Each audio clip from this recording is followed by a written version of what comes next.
Welcome to the Natural Wisdom Podcast. I'm Kristine Backus, your host. Today is Friday, April 12th, 2024, and we're just post the Great American or North American Solar Eclipse in Aries that happened last Monday, April 8th. And I could not resist popping in here for a short episode just to talk about astrology in general, how it relates to our natural wisdom, and hopefully it won't be too much of a rant, but a little bit of commentary on what we're seeing in the world of astrology right now. As many of you that listen to this podcast probably noticed, there was a lot of hype leading up to the solar eclipse, at least in our country and perhaps worldwide. Just a lot about the intensity of it, the fact that it was exactly conjunct Chiron, the centaur object that is known as the wounded healer, and that it was in Aries. I think I've mentioned too that it was at the exact degree of the exaltation of the sun, et cetera, et cetera, et cetera.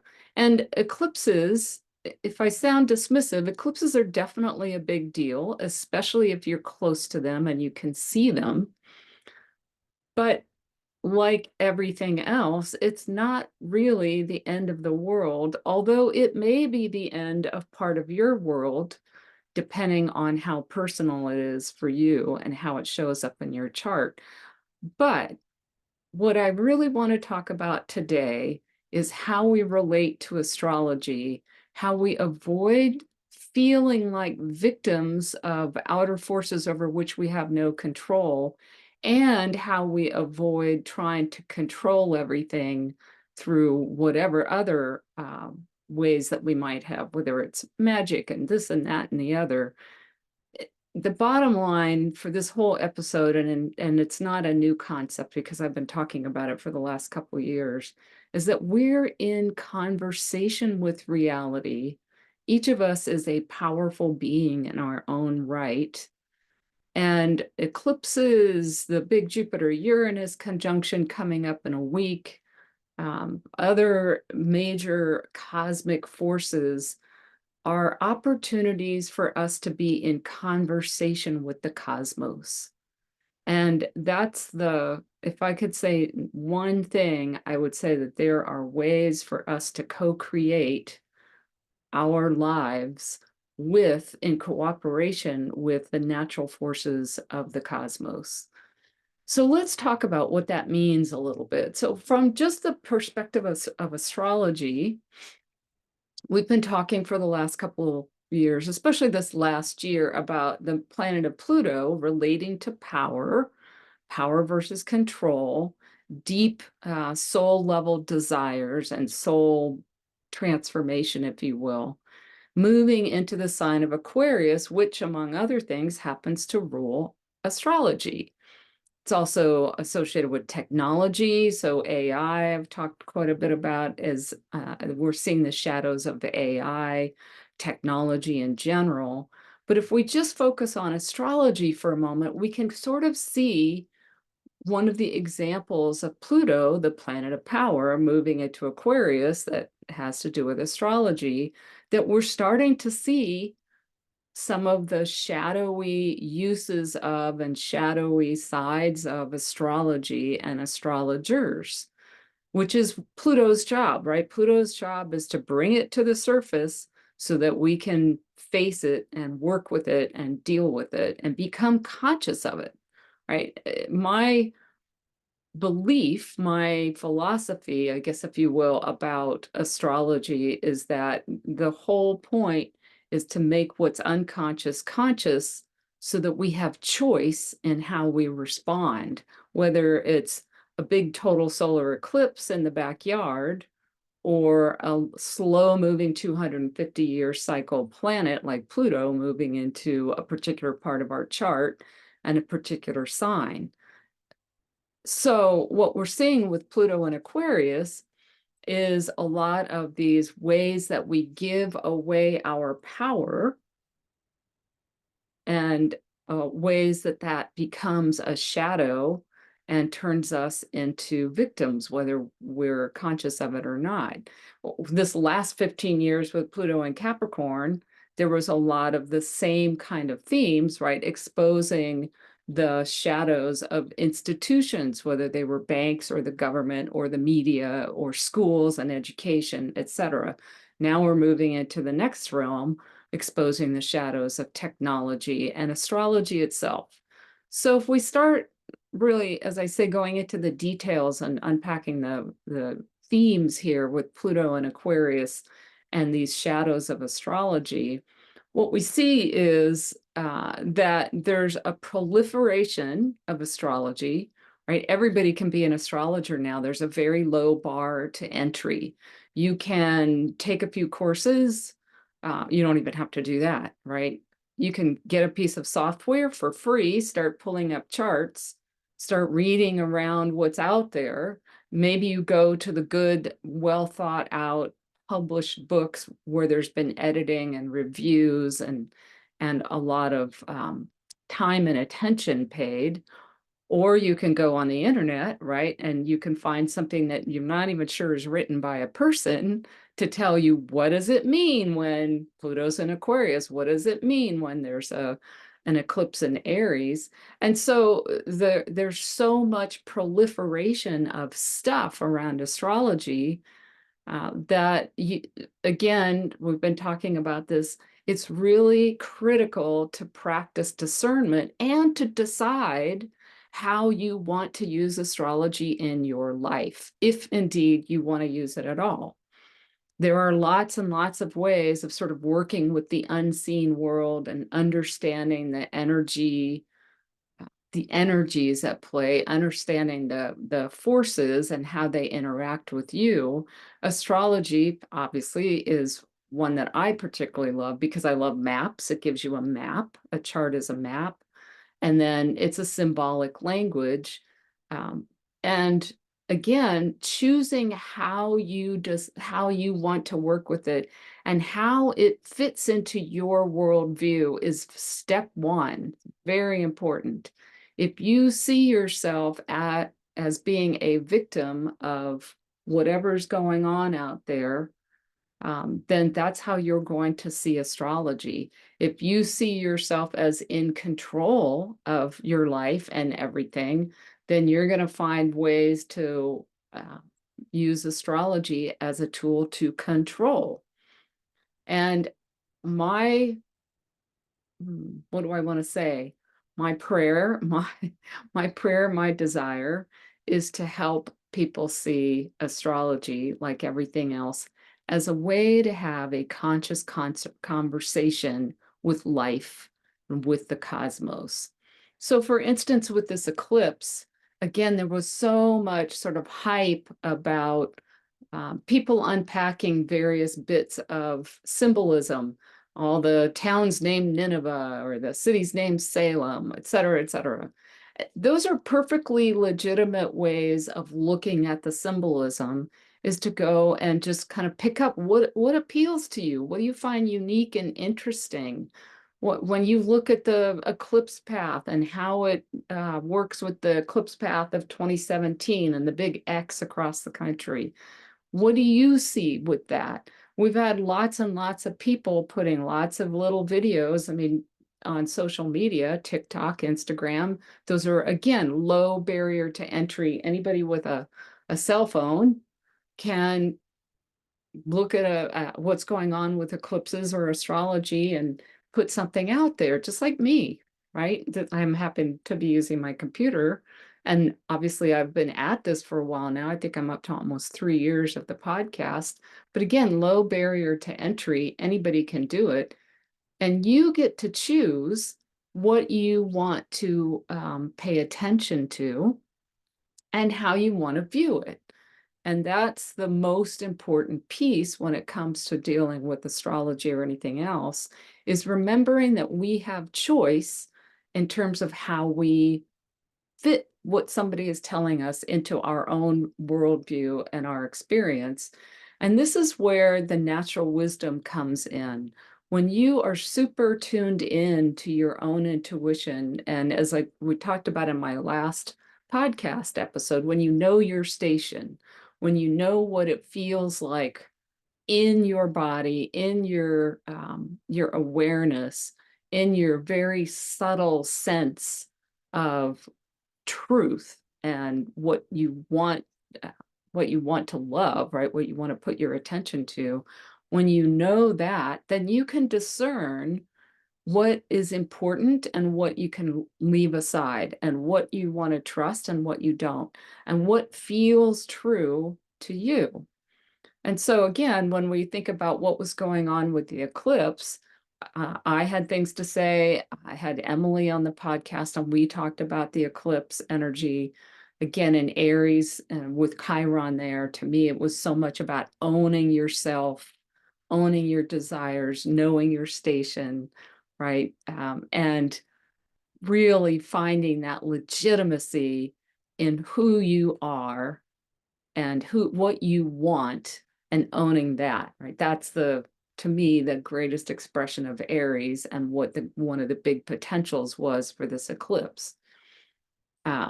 So going back to kind of this whole thing about where we are and power, and using astrology as a way to co-create and be in conversation, it's about seeing, for instance, in the natal chart, I get a lot of people who seem to, when they come to me for readings of their natal chart, they seem to think that the way that their chart is outlined, and the meanings of, say, the sun in Aquarius, or the sun in Pisces, or the sun in whatever, is they seem to see it often as a limiting factor, right? That if I'm a sun in Pisces, and it becomes almost like an excuse for the ways that I am, especially if I don't like them, right? So for me, it's sun in Capricorn. Here's a couple of different ways you could think about sun in Capricorn. The more negative view and the more shadowy view of sun in Capricorn is somebody who's so ambitious, they'll climb the ladder, they'll step on everybody else to try to achieve something, right? That's one way of looking at sun in Capricorn, is that one of the ways people talk about it is the mountain goat, climbing the mountain. There's a much deeper and broader view of Capricorn and Capricorn suns. The sea goat, which is the original illustration for the Capricorn constellation and the Capricorn sign as well. The sea goat, which is essentially somebody who brings things from the unconscious, from the below the visible realm, into form. So it's the great manifester. Capricorn is the great manifester. And rather than ambition as a shadow expression, ambition as that's what I do as a sun in Capricorn, is I bring an idea into form, and it's that mastery of making something real that wasn't real before, that taking something out of the imagination and putting it into reality. And of course, that can be used in any way, in a myriad bunch of ways, right? It can be used in a shadow way, but it also can be used in a very conscious way. And so rather than a limitation, oh, I'm always going to be, because I'm ruled by Saturn, it's always going to be prone to depression, or I'm going to be slow moving because I have the sun in an earth sign, etc. Right? It's all about how you view it and the language you use to describe it. And every single sign is like that. No matter what your sun sign, you can find people, for instance, Virgo is another great example. You can find people that will tell you that if you're a Virgo sun, that you're fussy and so detail oriented that you get into the perfectionist mode, and that you're always going to be sort of pinched and contracted and dry, and all these kinds of things, right? There's so much shadow language around Virgo. But if you delve into it and you find an astrologer who has that bigger view and will help you understand what feels true for you, you'll find that Virgo, the priestess, right? Priest or priestess, who learns how to make the sacred or how to make daily life sacred, how to bridge heaven and earth. That's the job of Virgo, and who takes daily life and makes it profound through the use of ritual, and who has a superpower of discernment. That's true Virgo.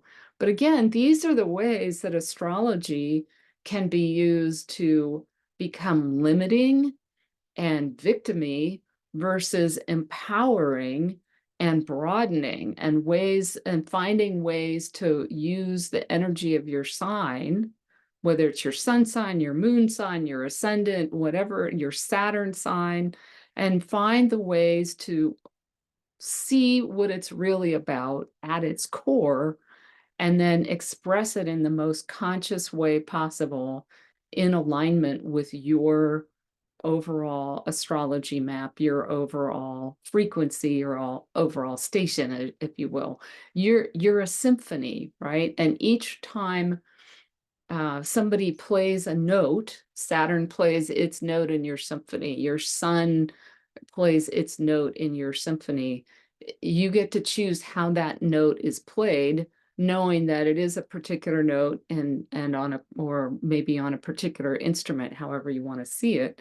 But again, there's still maybe not, well, probably an infinite way that the sun in Capricorn can show up, or the sun in Aquarius, or the sun in Virgo, or whatever it is.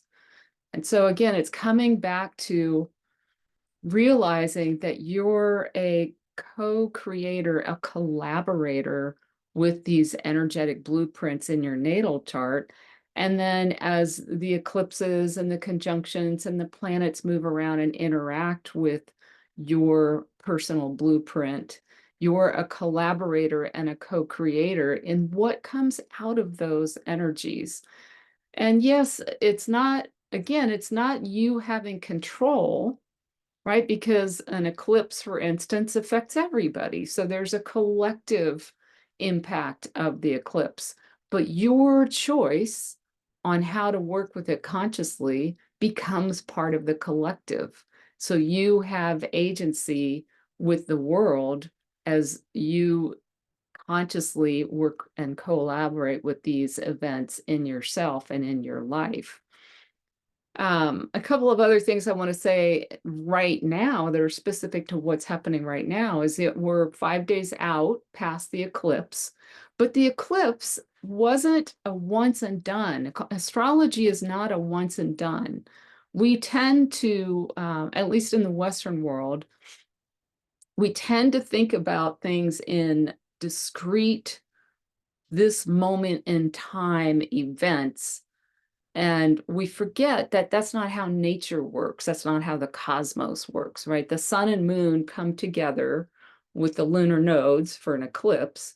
And it's not, oh, nothing happened on the eclipse, or I didn't notice, or I had this big event and it's over now. Whatever it is for you, whatever your experience was, this is the beginning of a cycle, right? It's the beginning of this moon cycle, this lunar cycle that will come to fruition at the full moon and then sort of start over at the next new moon.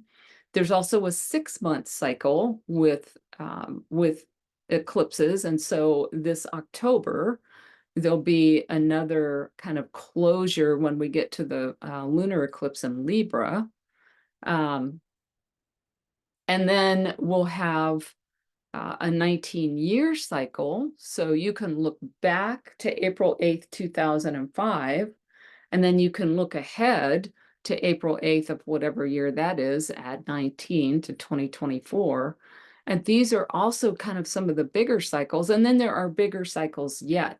So this eclipse is not a one-time thing. No astrology event, whether it's a transit to your chart or a big conjunction or an event in the sky, these are all beginning a new cycle.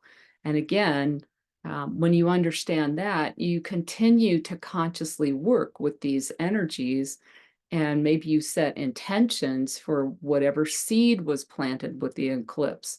It's a little trickier with an eclipse because it's not because it's more unpredictable. Eclipses have a more unpredictable energy than just the new moons do. They're super powerful new moons, but they're also somewhat unpredictable.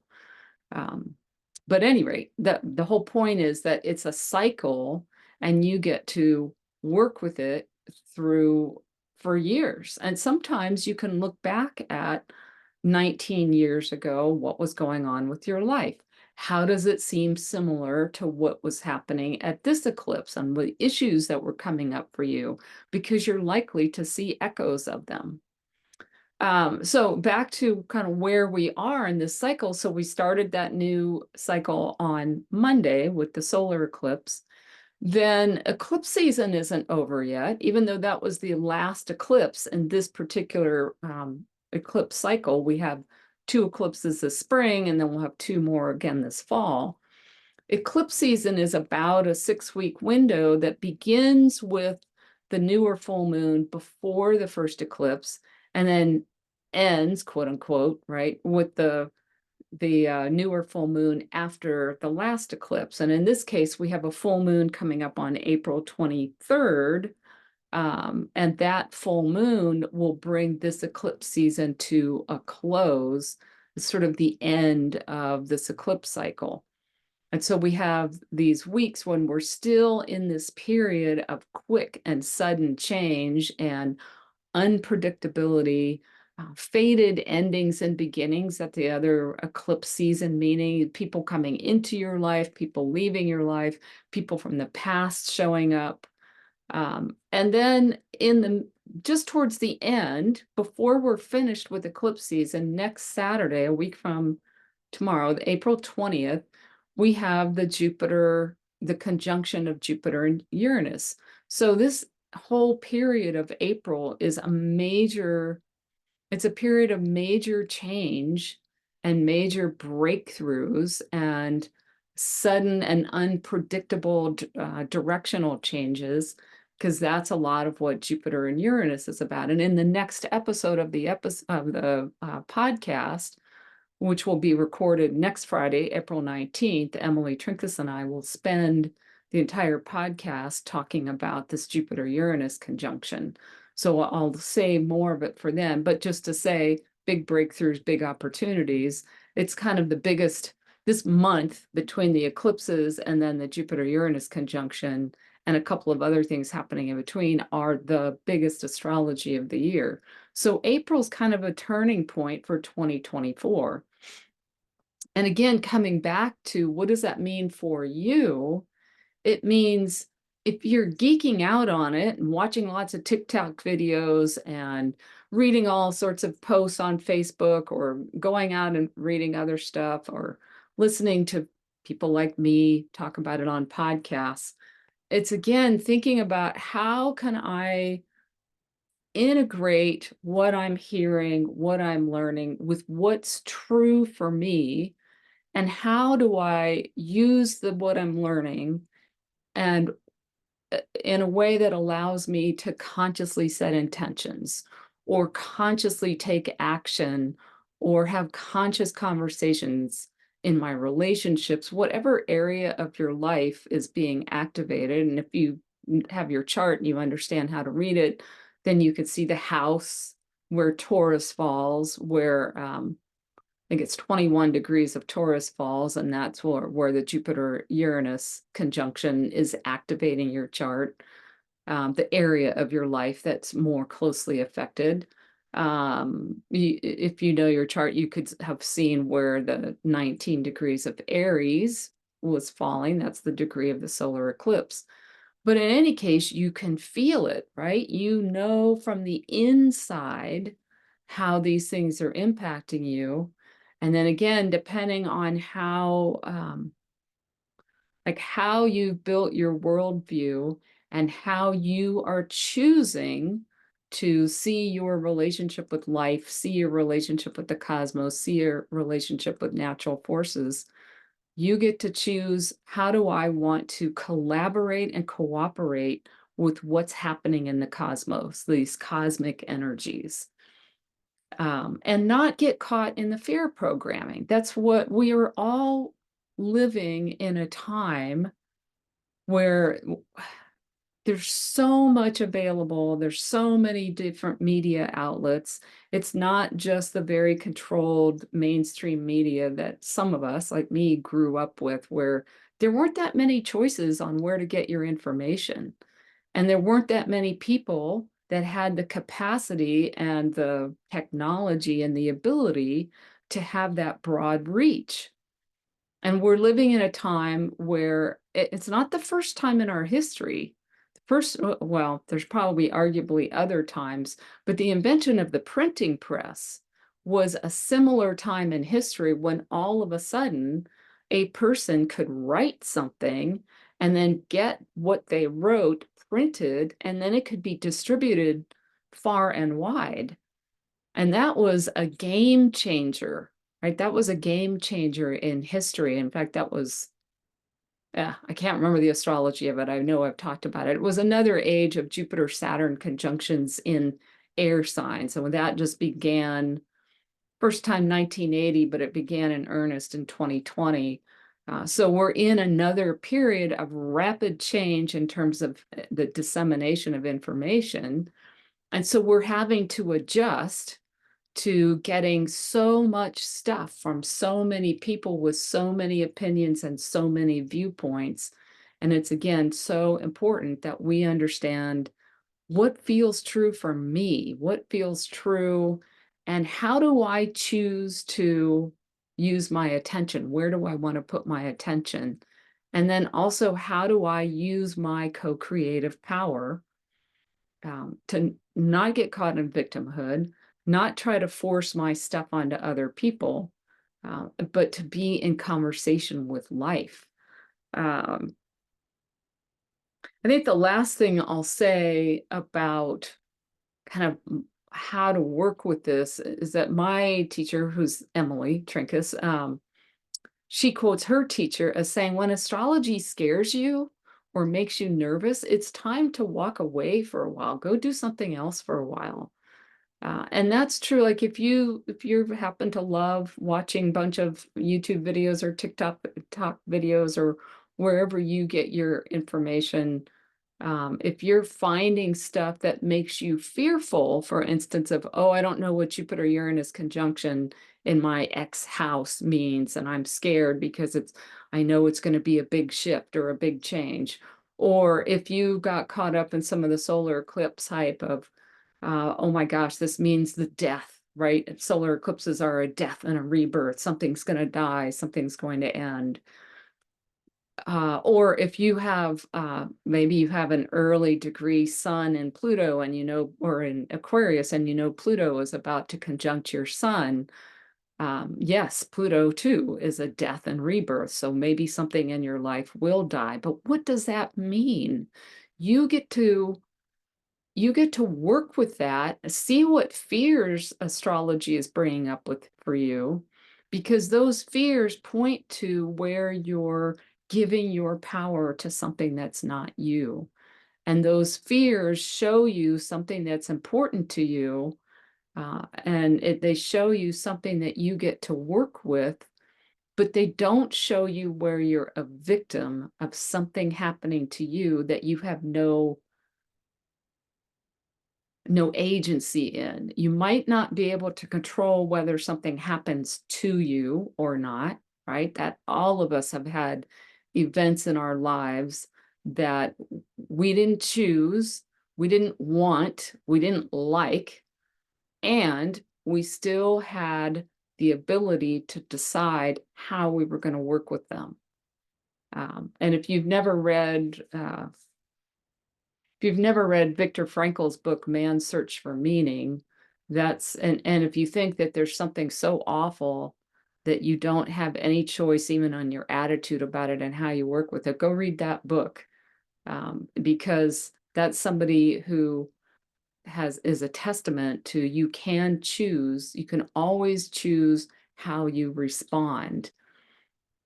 So to wrap it all up, here we are in the midst of some of the most intense astrology of 2024, and maybe not the most intense astrology of the last couple of years, but it is one of those periods where there's a lot of turning points in this bigger transition that I've talked about, sort of from 2020 to 2027, where it seems like our whole world is shifting from one way of being to another. But here's a time where there's a lot of uncertainty, a lot of change, a lot of unpredictability, and we get to choose how we're going to cooperate with these forces. And I guess my last analogy, which is breaking down these days, but my analogy has always been that the cosmic forces are kind of like a variation of the weather, right? This is like the Jupiter Uranus you could think of as a big lightning storm, a huge thunderstorm that comes in and happens, and there's some intense effects. And then maybe there's there will be some long-term effects. But just like a big lightning storm coming through, you get to choose how are you going to dress, or what plans are you going to make for that day and the period after. How are you going to cooperate with that particular weather event? And it doesn't have to be like a big scary thing.